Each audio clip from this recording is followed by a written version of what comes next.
Hey y'all, today I'm sharing another what I pack in my kids lunchbox video. And just for reference, my daughter is in the 4th grade and my son is in 2nd. I do pack all of their lunches right before they head off to school. So first up, I'm making them some of these peanut butter and strawberry roll-ups. Super easy, super quick to do. So I just start off with a flour tortilla. I think this one is the burrito size. I could be wrong, but then I'm just taking some peanut butter and spreading on a good layer of that. I know that many schools don't allow peanut butter or nut products because of allergies, but that's never been a problem at my kids' school. We are from a small town. It's a smaller school. I'm sure that has a lot to do with it, but I don't know what I would do if we couldn't pack peanut butter because I do use it quite a bit. But anyways, as y'all seen, I just took some slices of strawberry and layered that over the peanut butter. And then I rolled these wraps up and then sliced them into these little pinwheels. And they turned out super cute. And I'm just going to be stacking these in their bento boxes. If you are not familiar with this specific bento box, that little piece next to the pinwheels, it can come out, but for this specific lunch I wanted to leave it in. And I start by putting the little end pieces that didn't turn out the cutest in the bottom, and then I'm just layering the better looking ones over the top. I'm also going to give them each a Danimal smoothie. This is the strawberry banana flavor. This has been a favorite of theirs for many years. I'm also going to give them each a good handful of some Pringles. These are just the plain ones. My son is actually pretty picky when it comes to chips, but this is one of the ones that he'll actually eat. And then I'm also going to give them each a Baby Bell cheese. That's another one of their favorite snacks, and these are the Disney ones.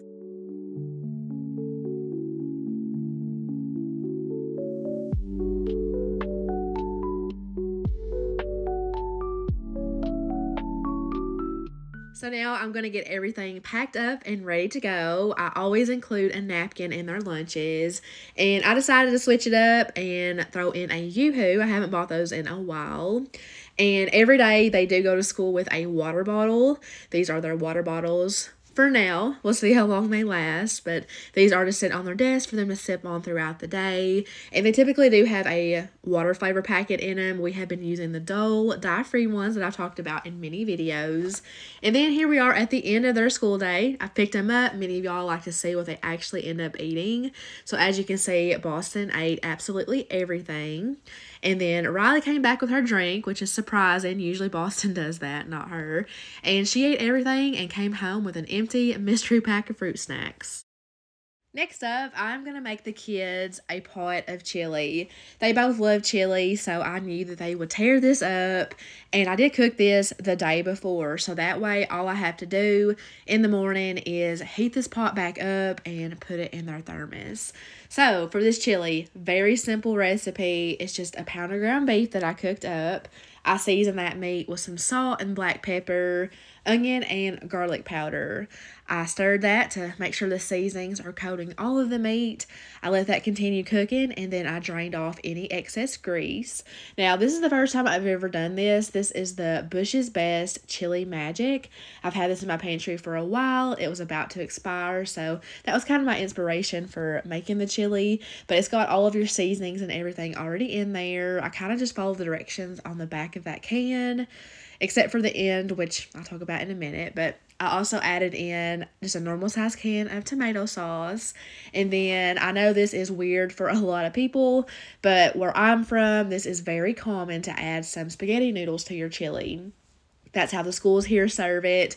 That's how I was raised having it, and my kids love it. It's not a lot, it's just a little bit. And then I let it simmer for, I'd say, about 30 minutes. So now that this is done, I'm just going to let that pot completely cool down, and I will stick it in the fridge overnight. So here we are the next morning. I'm just getting their thermoses prepped. That kettle is full of boiling water, so I'm just filling their thermoses all the way to the top. This is very important. This is what activates the thermos. If you skip this step, your kid's food is not going to be hot. It's very important. So I seal the lids on, and I like to let it sit anywhere from 15 to 20 minutes. The longer, the better. So It's sit for a while. The chili is heated up on the stove, so I just dumped out that water, and now I'm just going to start filling these thermoses up. So I'm just using this little cannon funnel, very cheap. I got this at Walmart, and it just helps to get the food in there a little bit easier. I still made a bit of a mess because of that big old ladle that I chose to use. But yeah, something that I have noticed over the years of packing my kids' lunches in their thermos is that these really work the best with soups and stews and things like that. Both kids said that their chili was really hot when they went to eat it, which is awesome. So yeah, as you can see, I packed both of theirs pretty much to the top, and I'm just taking a pinch of some shredded sharp cheddar cheese and putting that over the top, and then I'm going to immediately seal those lids on to lock in that heat. So these are the spoons that come with the thermos. You just fold it up and snap it on top. And then nothing goes better with chili than a peanut butter and jelly sandwich. But I'm not using jelly. I'm switching it up, and we're going to do a peanut butter and marshmallow fluff sandwich. Now, I know that this is a common thing, but this is new to us. We just started doing this, and it is so delicious. We are all obsessed. It is the best combination. So I did the marshmallow fluff on one side and peanut butter on the other, and I'm just going to give them each a half of a sandwich because they do not get very much time to eat. I knew they would not have time to eat a whole sandwich, and that would probably be a little bit too much because y'all saw how much chili I gave them. I also gave them each a little baggie of saltine crackers. That way they can crush them up and add that into their chili because that's what they like to do at home. And then I also gave them each a small apple that I sliced up. These are Golden Delicious apples. So that's the first one, and here's the second. So now I'm getting it all packed up and ready. I love that these specific containers that I put the sandwich and apples in, they fit perfectly alongside those thermoses. I just got those boxes at Walmart for super cheap, and I'm going to give them each a Capri Sun in the lemonade flavor. So here we are. Let's see how good they did. Riley ate all of her chili, and she ate all of her sandwich, apples, and crackers. She ate it all. And then as for Boston, he did not eat his crackers, which is perfectly fine. They're sealed up. We can just use those for another time. And then he ate every bit of his chili as well. Okay, so I've had these little cinnamon toast Eggo minis in my freezer for a bit, and I knew that I wanted to incorporate these into their lunchbox somehow. So I went to Pinterest and I found this idea for these little s'more waffles. It actually came from the Eggo's website, and I knew that my kids would love that. So that's what we're doing. I started by baking the waffles in the oven, which I've never done. I've always just done it in the toaster. I just followed the directions on the back of the box. So once those cooled down a little bit, I went ahead and tore them into little individual pieces. I did set half of those over to the side. We're just working with the bottom part for now, but I'm just taking these little mini chocolate chips and adding a small sprinkle onto each one. The recipe actually called for like the individual Hershey squares of chocolate. It also called for like the full-size marshmallows, but I'm just working with what I have. So we're doing mini chocolate chips and mini marshmallows. So I just did 2 marshmallows per waffle, and I do have my broiler preheating. These are gonna be popped under the broiler for a little bit to kind of toast up the marshmallows. So here they go. I just popped them in for about a minute, and as you can see, they got nice and browned on top, which I think is awesome. It kind of gives that little campfire effect without the campfire. So now I'm just taking the top part of those waffles and just adding it on. So now it's a little waffle sandwich, and I know that this lunch will not be for everyone because it is on the sweeter side. I'm sure some people will see it more of a dessert, and that's completely fine. Just, you know, do what's best for you and your kids. But yeah, I'm just always trying to find different ideas for the kids and trying to find things that they enjoy, and they absolutely love these. I'm sure that these would be better warm, but they don't care too much about temperatures and stuff, so they loved it regardless. I'm also going to give them each some slices of kiwi, and I will go ahead and say I did forget to film what they actually ate. I threw everything in the sink before I even realized it, so I'll just go ahead and say that Boston ate everything, and Riley did not touch her kiwis except for one. She said it was too slimy, so she's not the biggest fan of kiwi. I thought we'd give it another try, but Anyways, I'm also giving them some goldfish, the colored ones, and then I'm going to give them each a mozzarella string cheese.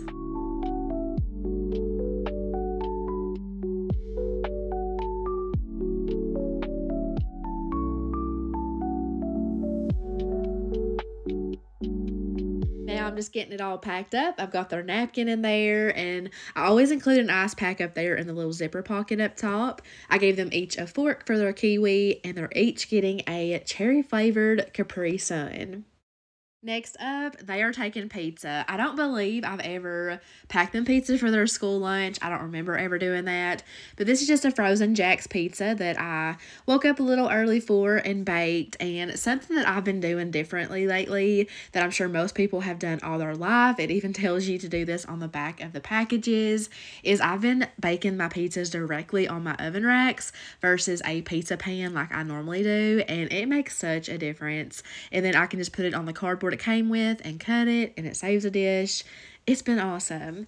I'm also going to give them some green grapes. I did cut those. I say that in every Lunchbox video. I will always cut their grapes because I am a paranoid mom. I also gave them each a little Scooby-Doo fruit snack. Those are dye-free. I just recently learned that. And then I am going to give Riley some ranch because she has to have ranch with her pizza. She is just like me and her daddy. So I just put that in a little disposable cup that comes with a lid. Boston will not eat any type of sauce with any of his food. And then lastly, I included the pizza. I want it to cool down a little bit so they don't all stick to each other, but I gave them each 3 pieces since they are on the smaller side.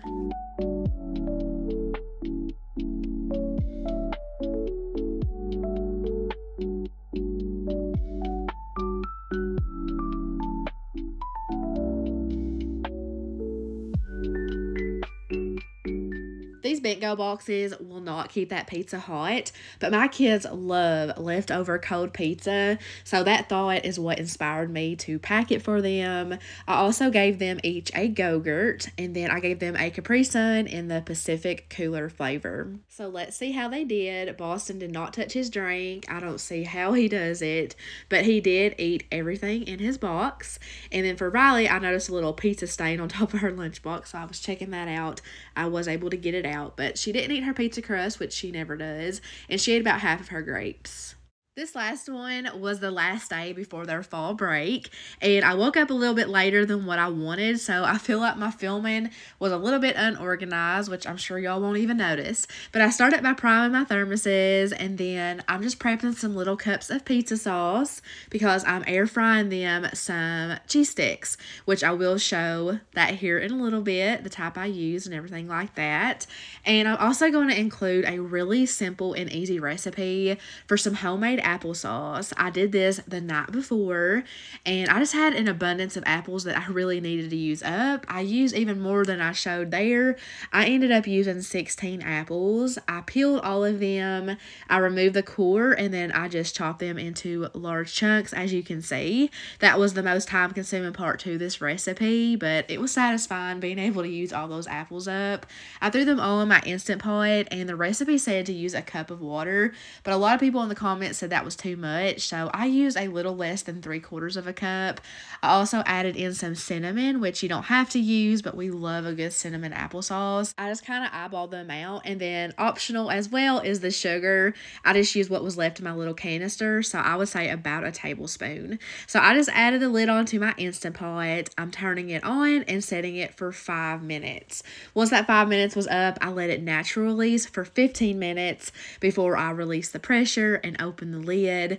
And then the last thing you got to do is just pull out an immersion blender and blend it to your liking. I did get a little bit carried away, and it was super smooth. It was giving baby food vibes, which my kids didn't mind. Every bit of this was ate within a few days. It tasted amazing, so I will most definitely be keeping this recipe, and I will definitely use it again, but I would do a couple things differently next time. I would stick with just a half a cup of water to make it a little bit bit thicker, and I just wouldn't blend it as smooth. I do like to have a little bit of texture to it. I do think that these containers leaked a little bit, which I was nervous about that anyways, but I had planned on washing their backpacks and lunchboxes anyway, so I was just kind of experimenting. I don't know if they made a mess like while they were eating it, since it was so smooth and a little bit runny, or if when they like packaged it up to go it kind of leaked. I don't know, but I just know that there was a little bit of a mess, so keep that in mind, I guess. So anyways, back to the thermoses. I dumped out that boiling hot water, and I'm just taking a paper towel and wiping out any excess moisture, and then I got a clean paper towel, and I'm just folding that up and adding it to the bottom. That's supposed to help prevent things from getting soggy. And then here is those cheese sticks that I use. It's the Kroger brand. This is my first time buying these. I had a coupon on them, which is what made me buy them, and they were good. I did try one later on in the day. But we do like the TGI Friday ones better because they are more seasoned. But the kids really enjoyed these too. I gave them each 5. So I'm just getting these sealed up. And then here we are packing it up. Boston did say that his cheese sticks were warm, but Riley said that hers were cold. She does have a later lunchtime than he does, and I also didn't let the water sit in the thermoses as long as I normally do. I did about 10 minutes compared to my usual 15 to 20. So she still liked them and ate them, but I felt bad, of course. But I gave them each a bag of Cheez-Its, and I also bought these little boxes of juice in the Fruit Punch flavor. It's the Juicy Juice brand. But they're off to school. Now let's see how they did. So Boston ate all of his applesauce. He brought back his spoon, which was a plus, and he ate all of his cheese sticks. And then Riley also ate everything as well. So that is going to wrap up this video. I really hope that it was helpful if you're looking for some different ideas. If you made it this far, I want to thank you so much for watching, and I will see y'all in my next video.